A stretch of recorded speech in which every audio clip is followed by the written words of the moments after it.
Why can't I launch SOLIDWORKS Task Scheduler from Windows Start? Is it gone? Ugh, I guess I'll have to do everything manually from now on. Hi there and welcome to Hitchhiker's Guide to 3D Experience. My name is Christoffer. I'm a certified SOLIDWORKS expert and an elite application engineer with a passion for the 3D Experience platform.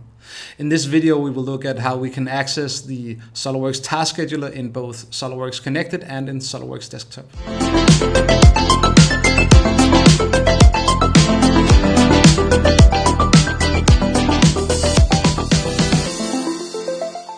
With an installation of SOLIDWORKS Desktop, the SOLIDWORKS Task Scheduler can be launched directly from inside of SOLIDWORKS, but it's also possible to launch it directly from the Windows Start menu, since a dedicated shortcut is automatically added during the installation of SOLIDWORKS.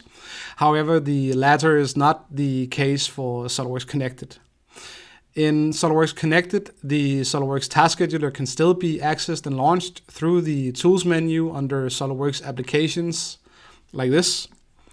But if I try to type out SOLIDWORKS Task Scheduler in my Windows Start menu, nothing appears. So, does this mean that I can only launch Task Scheduler from inside of SOLIDWORKS? No. It is also possible to launch the Task Scheduler from outside of SOLIDWORKS. It just takes a little preparation and effort the first time. The SOLIDWORKS Task Scheduler application can be found on the C drive under Program Files, Dassault Systems, SOLIDWORKS 3D Experience, SOLIDWORKS, and in the SW Scheduler folder. In this folder is an application called SW Scheduler. Double-clicking this will launch the SOLIDWORKS Task Scheduler. And if needed, you could create a shortcut to this application and place it on your desktop or even in your Windows Start menu if you feel like that suits you better. Alright, that's it for now.